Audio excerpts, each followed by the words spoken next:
You can go ahead and read your intro. Okay. Okay.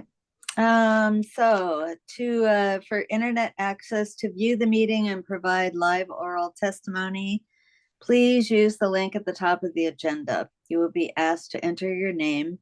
The board requests that you enter your full name, but you may use a pseudonym or other identifier if you wish to remain anonymous. You will also be asked for an email address. You may fill in this field with any entry in an email format. For example, kepi@gmail.com kind of thing. Your microphone will be automatically muted. When the chairperson asks for public testimony, you may click the raise hand button found on your Zoom screen to indicate that you wish to testify about that agenda item. The chairperson will individually enable each testifier to unmute their microphone. When recognized by the chairperson, please unmute your microphone before speaking and mute your microphone after you finish speaking. For phone access, if you cannot get internet access, you may get audio-only access by calling the Zoom phone number listed at the top of the agenda. Upon dialing the number, you will be prompted to enter the meeting ID, which is also listed at the top of the agenda. After entering the meeting ID, you will be asked to either enter your panelist number or wait to be admitted into the meeting. You will not have a panelist number, so please wait until you are admitted into the meeting. When the chairperson asks for public testimony, you may indicate you want to testify by entering star and then 9 on your phone's keypad. After entering star and then 9, a voice prompt will let you know that the host of the meeting has been notified. When recognized by the chairperson, you may unmute yourself by pressing star and then 6 on your phone. A voice prompt will let you know that you are unmuted. Once you are finished speaking, please enter star and then 6 again to mute yourself. For both internet and phone access, when testifying, you will be asked to identify yourself and the organization, if any, that you represent. Each testifier will be limited to 5 minutes of testimony per agenda item. If connection to the meeting is lost for more than 30 minutes, the meeting will be continued on a specified date and time, and that information will be provided on the board's website at that very long board meeting schedule link. The board may move into executive session to consider and evaluate personal information related to individuals applying for licensure in accordance with Hawaii Review Statutes, HRS, Section 92-5A1, and to consult with the board's attorney on questions and issues pertaining to the board's powers, duties, privileges, immunities, and liabilities in accordance with Hawaii Revised Statutes, Section 92-5A4. I'd like to call the meeting to order at this time. May we have a roll call of the board members? Make sure we have a quorum. So it's Kepi McMenemy is here. Marta Rebel is here. Brooke Foreman here. Barry Mizumoto here. Okay, thank you. So we have a quorum. Okay. So the item 2 on the agenda is the approval of the minutes of the open session that we had on November 20th. The meeting minutes of the November 20th public hearing. They've reported that they were unable to get those minutes completed before this meeting, and they wish to defer the approval of those minutes until our next meeting. Correct? Okay. All right. The third item on the agenda is applications. So the first item is for Minori Sambe, and I believe we need to go into executive session to discuss. Thank you. Can we first ask if anyone from the public wishes to provide testimony on this item? Oh, yeah, thank you. Thank you. Anyone here in the virtual room requesting to provide testimony on this item? Okay, no hands raised? Okay, thank you. Do we need to move and second? Yes, please. Thank you. Somebody please move. I, Marta Rebella, move that we move into closed session. Okay, Marta, motion to move into executive session to evaluate personal information relating Correct. to individuals applying for licensure. Correct. Thank you. Brooke Foreman, second. Thank Great. you. All in Oh. favor? Yep, that'd be great.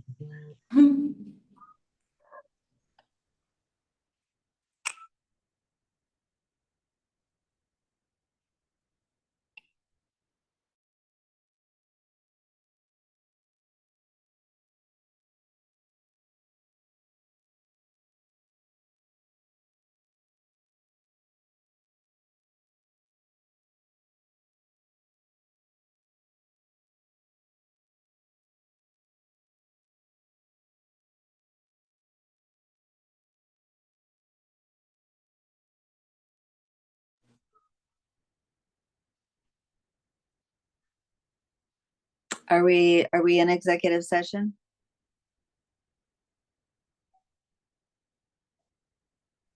Hello?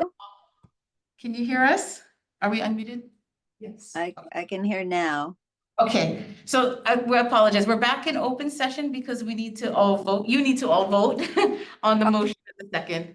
So Okay, I'd like to ask if you're in favor. all those in favor of going to executive session, Kepi McMenamy, aye. Jerry Mizumoto, aye. Brooke Foreman, I. Marta Rebella, I. Okay. Thank So you. So we'll carried. see you folks in executive session, then public members will be back. Can you send us the link, the email? Because I don't have So it. no, what we're gonna do is you're gonna see something on your screen. Oh, And okay. it's gonna ask you if you'd like to go into the breakout room, so just click that. Okay. Thank you. Much better than the Zoom to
Dr. Kepi, Dr. Nizimoto, Dr. We all Fu- back?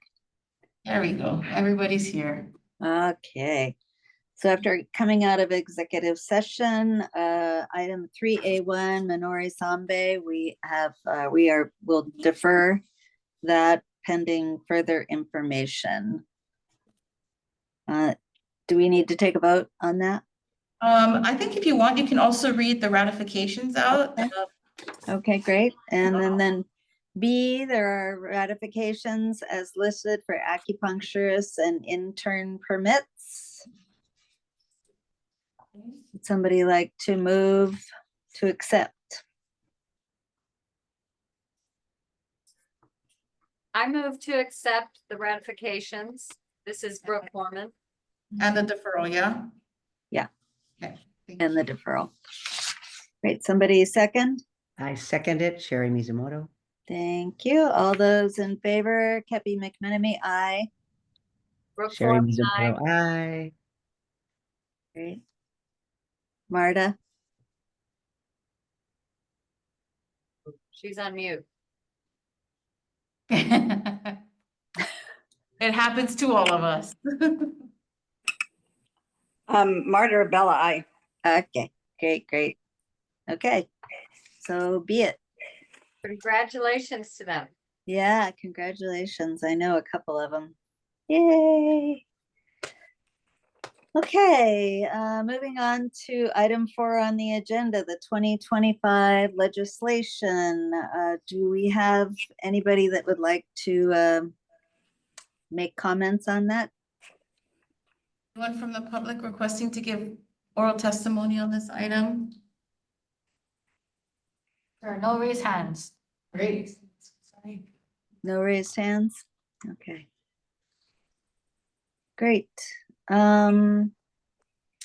Is this something you're going to speak Yeah, to? yes, Okay. sorry, apologies. So the first item, letter A, HB 1054, and it says SB 1367. I apologize, that is a typo. It is SB 1373. These are companion bills relating to administrative licensure actions against sex offenders. Authorizes the Department of Commerce and Consumer Affairs and certain licensing boards to automatically revoke and refuse to renew, restore, or reinstate the professional licenses of registered sex offenders. So the HB 1054 was passed by PPC, referred to JHA. They have until tomorrow to file a committee report, but since they haven't heard the bill, this one is probably dead. The companion bill, SB 1373, that was passed by both CPN and JDC with amendments, and JDC has until tomorrow to file their report. Do we know what the amendments are? I believe their committee report I put in here for you. They said, oh no, sorry, I don't know what the amendments are for JDC. I only have the amendments for The next one? CPN's amendments. ABC was to do with like, it wasn't based off of a conviction, it was based upon putting it on the sex offender list, and then this would apply. Got it. Did you folks hear that? Oh, just the sex offender list. Okay. Yeah. So if they don't qualify to be on the sex offender list, then we won't. Okay, we have a raised hand. Go ahead. Hi, this is Jane Suchiyama. Aloha, everybody. Let me put my camera. Hi. I just have a question. Okay. I have a question regarding this bill. At the moment, it's in the hands of RICO, this decision. I'm trying to understand the now the switch of power in terms of who can appeal and who can revoke and all that. So I'm a little confused on the process, and I don't know if this came about as a result of some of the RICO incidents that we had that took some time. So is this an expediting process, or does this take away the board's ability to revoke or accept an appeal? So I don't understand really the process. So if somebody could explain that, that would be terrific. Yes, our Deputy Attorney General can explain that to you. Yeah, so right now the process is if someone gets convicted of a crime and, they would, at that point, investigate, or if RICO finds out, then they could, I guess, assert a petition to revoke that person's license. So RICO would handle that process. And in the end, it would still come to the board, but it would have to go through the process of RICO doing their investigation and their petition and goes to hearings officer. So there is a process there. So this bill is I guess you could say is expediting it because it's saying that the board shall automatically revoke someone who is, I guess, a sex offender. So it's almost skipping that process. There still is probably going to be a process, but it's saying that there's an automatic revocation instead of a possibility of the person who got convicted of a sex offense not being revoked, but possibly suspended or fined or something like that. So then the crime or the sex offender record comes to DCCA first, and then if they deem it appropriate, then it goes to the board? Is that how it works?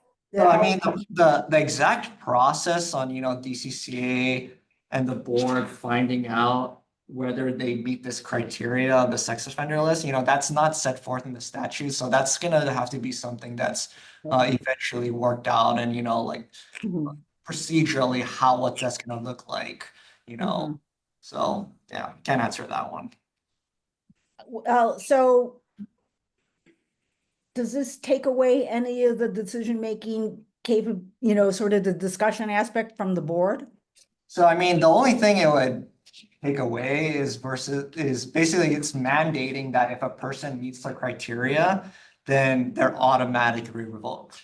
So it's not like the board wouldn't have the authority to be like, I don't want to revoke them. I want to suspend them. This statute is Right. that they're Okay. automatically revoked. Great. It's because RICO took a couple of years in the past. Yeah. Yeah, Yeah. so it's trying to expedite keeping the Terrific. public safe from registered Excellent. sex offenders. That's great. Yeah. Good. I just wanted to understand, if it was a Yeah. faster process or a slower process, or if it took away some decision-making abilities from BOA, which it doesn't sound. Yeah. In terms of an appeal, though, any appeals to from a sex offender who feels they've been wrongly accused, they would have to go through DCCA? Yeah, so there's a process in here that says like the person can appeal it. And so there in this statute, there's a process for appeal. Okay. Yeah. All right, great. Thank you. Thank you for the explanation. Thank you. Thanks, Jane. So we know that this is this bill has many, many pages, but that's because it had to cover a number of boards and programs in PBL. So specifically for the Board of Acupuncture, this is section 2 of the bill. And so that's really close to the beginning, lasts all of like 3 pages, I think. So you don't have to read the whole bill to get your take on how it affects acupuncture. Right. So section 2 of the SB 1373, the Senate Draft 1, which is the latest copy we have that was put out before JDC made their decision. This is on page 2, line 16. That's where section 2 starts. Right. So what is the board's position on this bill? Do you folks support, oppose, or have comments on? I believe we've testified, you saw my testimony in the past, so on behalf of the board, we testified that in the past you have supported measures that protect the public interest and welfare. Yes, I personally support it. And I can't speak for the rest of the people, but I believe from conversations we've had in the past, the board would support this bill. Anybody else want to chime in? Yes, I support it wholeheartedly, yes. Okay. I do too, and I had texted a few of the past board members and they also supported. Great. Great. And Martha, you too? Yes. Thank you. Yeah. We'll note that for the next testimony that the Board of Acupuncture supports this measure. And I love that all of the other boards are concerned with this and getting on board with this measure. Thank you. Okie dokie, the next bill, the B 1333 and SB 1565 relating to acupuncture. Mhm. HB 1333 never got a hearing, so that one is dead. SB 1565 has a double referral, so it went to HHS. Committee passed, it went to Mhm. CPN, but I don't believe CPN called this one hearing. They have until tomorrow to hear it and file their report though. So we'll see what happens. Okay. How Is there does the any actions that we can take? Is testimony, anything like that that we can do to help push it? testimony is what we can do. So if it's called to hearing, we can provide testimony and on behalf of the board, we testified that in the past, the Mhm. board has supported measures that, oh gosh, I can't remember the language, hold on. Has been supportive of previous measures that strengthen public. Did I get the right one? Maybe the wrong one. Hold on. I made Okay. it so poorly. I apologize. Somebody I forgot. Let's see. I mixed up things. I apologize. Hold on while I play. But it Okay. says that you support I think I messed up pages in your packet. I apologize. Okay. I had papers everywhere when I was building. Oh, here we go. We said that we're supportive of previous measures that modernize statutory language to align with the current professional standards and activities provided by licensed acupuncturists. Thank you. Sounds perfect. So for this bill, if the SB 1565 goes forward, how does the board feel? Do you support this measure, oppose this measure, have concerns? I support this measure.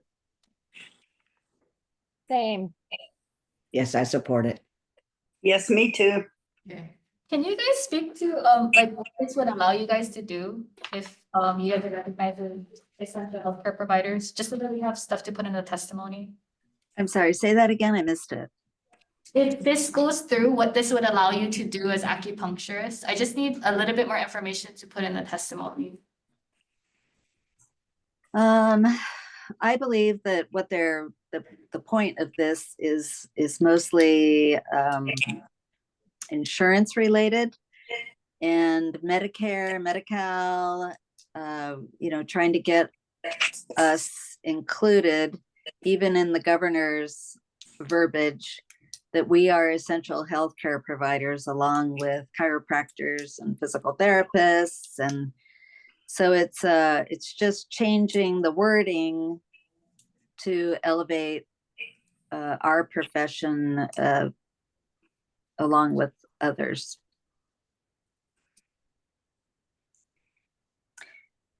For instance, the Governor Green put forth grant funds available to, and he had a long list of professions on there, and acupuncturists were not on it. So they felt like there was like a missing for us, that we needed to get the verbiage the same as in other professions. Okay, thank you. Oh, I see a hand raised. Mm-hmm. Let's go ahead and.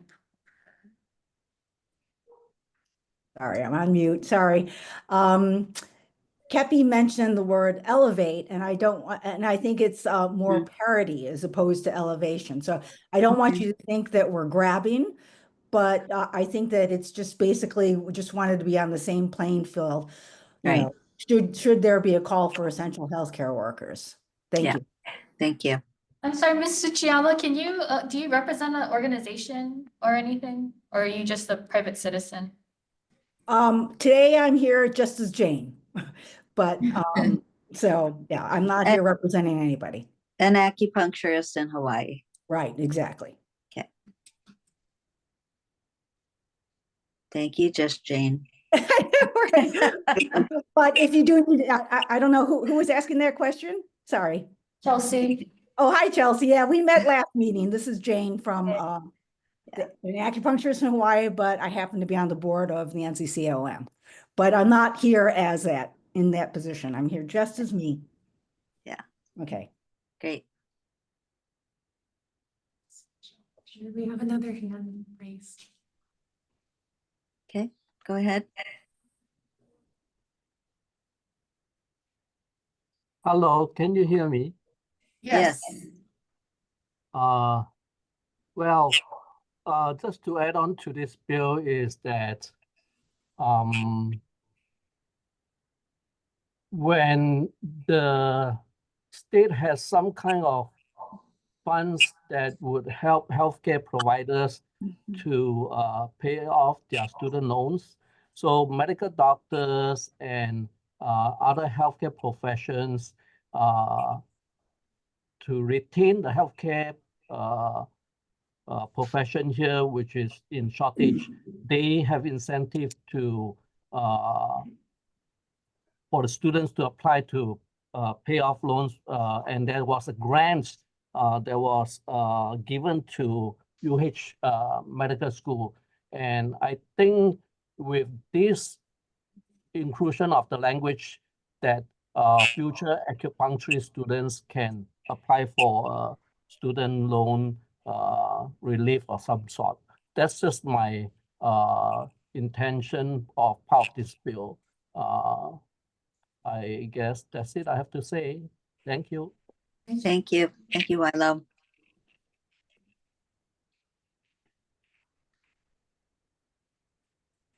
Anybody else? No, there's nobody else that would like. Okay. Do you have everything you need? Yes, thank you. Thank you so much. Okay, great. Okay, we'll move on to number 5, the new business. So we were speaking with our advising Deputy Attorney General, and with the item A, board consider whether it would delegate to its executive officers the authority to approve certain prior convictions on its behalf to expedite the application process. We discussed that we don't often see many applications for acupuncture with prior conviction. And so your advising Deputy Attorney General is thinking perhaps you don't need to delegate authority to the executive officers. We could just continue to bring folks.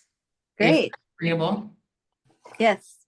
For the second one, it's a delegating to a board member to consider appointing, you folks can consider appointing and delegating a board member to approve certain convictions or disciplinary actions on its behalf to expedite the application process. But as with item A, we don't see a lot of that with our applications. And so he's advising that perhaps you'd like to just consider, we continue to bring it to you when it arises.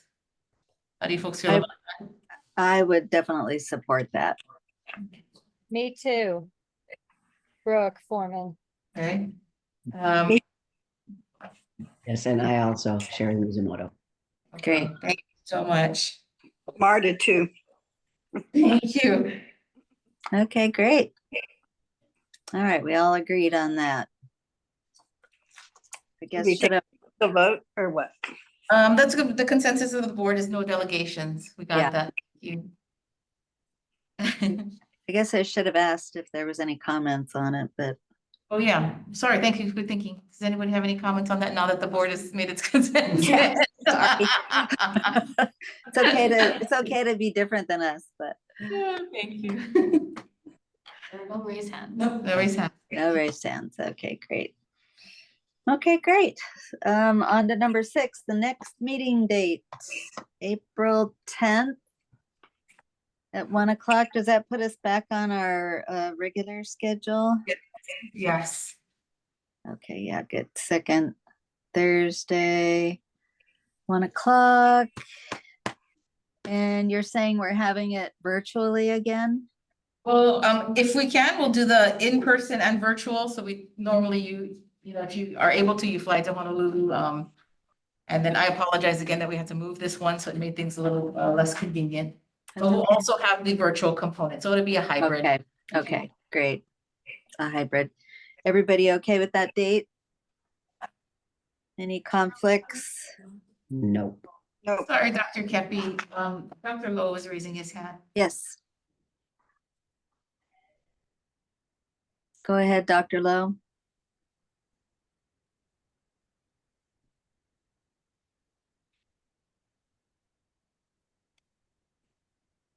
Was that a mistake, Dr. Lowe?